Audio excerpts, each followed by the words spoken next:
Okay, if you've mastered the doorway lower body stretches and you feel like you're not quite getting as great of a stretch anymore, I suggest moving on to these stretches. This is kind of a kneeling stretching routine. It's all inclusive. We're going to get your hips in every good way. This one's a little trickier than the doorway stretch because with the doorway stretch you get to lay on the floor and the floor supports your spine. You don't really have to think about posture or technique as much.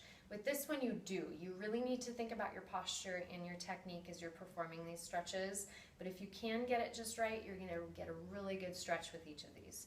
So all of these you'll perform kneeling, and we're going to start with the right leg here. We're going to kick this right leg out straight in front of you, so sitting up in a tall kneeling position, kick that right leg out straight, make sure your hips are even with each other. This leg is perfectly straight, that foot is flexed up, don't point that toe, keep that foot flexed up. Really good posture here, open up that chest, and we're just going to bring your chest towards your shin without rounding your back. Don't let your back round forward. Really keep that chest up and open. You can almost think about pushing your chin forward as you're coming down. And if you can even reach your fingertips down to the floor.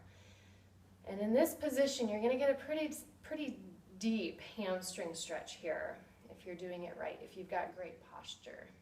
So you're going to hold this position for a few deep breaths. Okay, so about four inhales and exhales. Once you've gotten that, we're going to keep that inside hand down. So my left hand is going to stay down on the floor.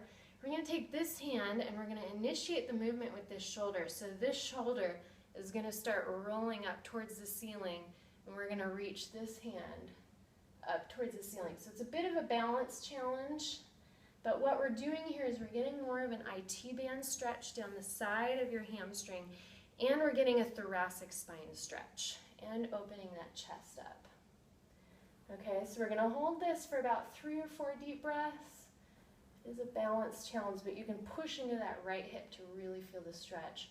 Once we've gotten that, bring your hand back down to the floor. Good posture again. We're going to bend that front knee. Sit up tall, and now we're going to get a hip flexor stretch. So we're going to tuck the tailbone under. We're getting a hip flexor, more of an iliacus and psoas stretch here on the left side. So that hip flexor stays on tight, and we're going to push forward into it just slightly. You don't want to crank into it really hard. If your pelvis is tipped under, you're going to get a really nice deep stretch there. We'll reach that left hand straight up to the ceiling, right hand straight down to the floor, slight side bend. You'll feel that stretch through your left hip here. Okay, so again, 3 or 4 deep breaths.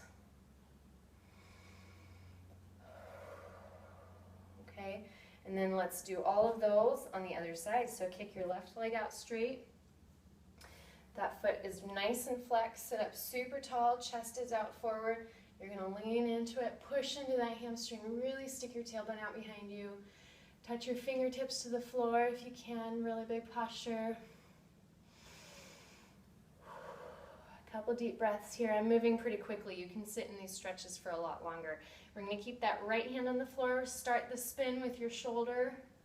We're going to reach way up to the ceiling here, get your IT band. Thoracic spine, a couple deep breaths here.